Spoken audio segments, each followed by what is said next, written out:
आपका बहुत बहुत धन्यवाद। The advocate amendment bill 2023 sir, जो ये बिल लाए हैं, it is a very small change जो मंत्री महोदय ने इस सदन में लाए हैं। Every single member of this house has supported this bill. Sir, बहुत साधारण सा ये बिल है और चेंजेस ये बहुत सालों से अपेक्षित था। जो एडवोकेट्स भी अपने जिले में काम करते हैं, जो जिनसे हमसे बात करते हैं, हमारी डिस्कशन होती है, एक ट्राइबल क्षेत्र से, जहां मेरा क्षेत्र ट्राइबल पड़ता है, दार्नी मेलघाट से जब एक आधा किसान आता है या एक्सीडेंटल केस होता है या फार्मर्स की लैंड के कंसर्न होता है फॉरेस्ट के साथ या उनके आपसी फैमिली के प्रॉब्लम्स में, जब वो किसान प्लेन पट्टे पे आके कोर्ट में जाता है, कोर्ट में जाने के बाद वो इतना अनएजुकेटेड है कि उसे हर चीज समझाना बहुत मुश्किल है। तब उनका ट्रैपिंग का जो मामला आता है, जो कोर्ट में पहुंचते बराबर, गेट के पहुंचते बराबर वो वहां पे ट्रैप कर लेते हैं। किसान की जो फार्मर्स की लैंड है या एक्सीडेंटल केस है, तीसरी पीढ़ी आने तक वो सॉल्व नहीं होती है सर।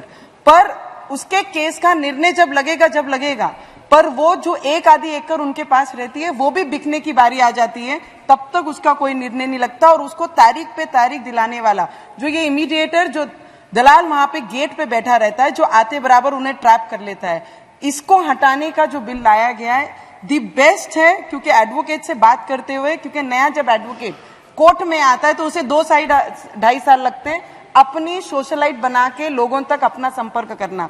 तो ये वहां पर ही एडवोकेट को जितने पैसे जाते नहीं है, उससे कई ज्यादा ये बिचौलिया उनसे ले लेता है। और इसमें नुकसान होता है जो गरीब, जो आदिवासी परिवार के लोग जाते हैं अपने केस लेके, या किसान के जो पानधान रास्ते होते हैं, हमारे मराठी में पानधान कहते हैं, पगड़ी रास्ता मुझे कहते हैं लगता है, तो वो रास्ते पे जो वाद होते हैं बहुत सालों तक चलते हैं, उसमें उसके किसान की खेती बिक जाती है, पर निर्णय वो बिचौलिया लगने नहीं देता है। और ये हटाकर मुझे लगता है डायरेक्टली जो गरीब वर्ग है, जिन्हें इसकी ज्यादा आवश्यकता है, वो ऐसे किसानों को, ट्राइबल क्षेत्र में रहने वाले लोगों को बहुत ज्यादा डायरेक्ट फायदा होगा। सर, एक और प्रॉब्लम देखी गई है जब हमने सभी एडवोकेट से बात की कि majorly problems what you find when these poor people, needy people come to you, they say we cannot help them in any which ways. I said why you cannot help them? तो उन्होंने ये साफ कहा है, अगर हमारी मंशा भी रहती है कि गरीब महिला कोई अपनी फैमिली कोर्ट में आती है, फैमिली को इशू लेकर आती है, या एक्सीडेंटल में किसी का हस्बैंड गुजर जाता है, तो उन्हें इंश्योरेंस के पैसे मिलने चाहिए। उसके लिए अगर हमें उन्हें डायरेक्ट मदद भी करना है, पर बिचौलिया पहले ही आके बोल देता है कि एडवोकेट साहब इन्हें मदद नहीं करना है, आपने अपने पैसे जो चार्ज करते हैं उससे इतना बढ़ाकर चार्ज करना। अगर 50 मेरा है तो 1.5 आपने चार्ज करना है, उसके कम आपने चार्ज नहीं करना। तो advocate also becomes helpless sir.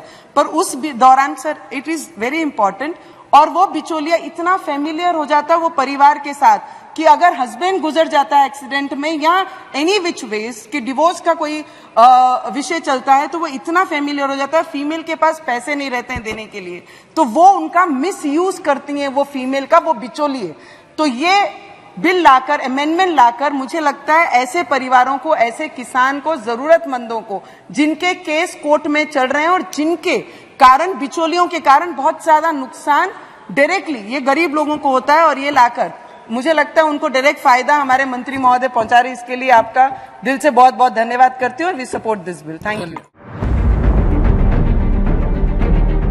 CEN news, देश प्रदेश की ताजा तरीन खबरों के लिए CEN न्यूज को सब्सक्राइब करें और रहें पल पल की खबर से हर पल बाखबर।